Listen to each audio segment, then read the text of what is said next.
Paste लगा देना है इस पे,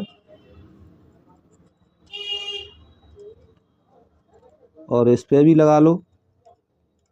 निकालनी तो ये भी है।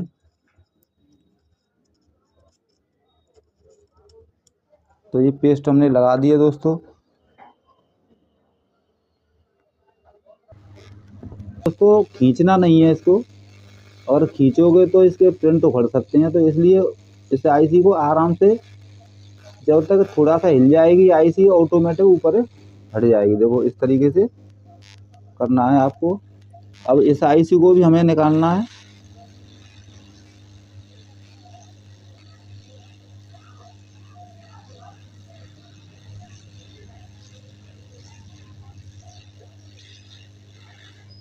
ये आईसी हमने निकाल ली है दोस्तों, और अब इस पे हमें लगाना है।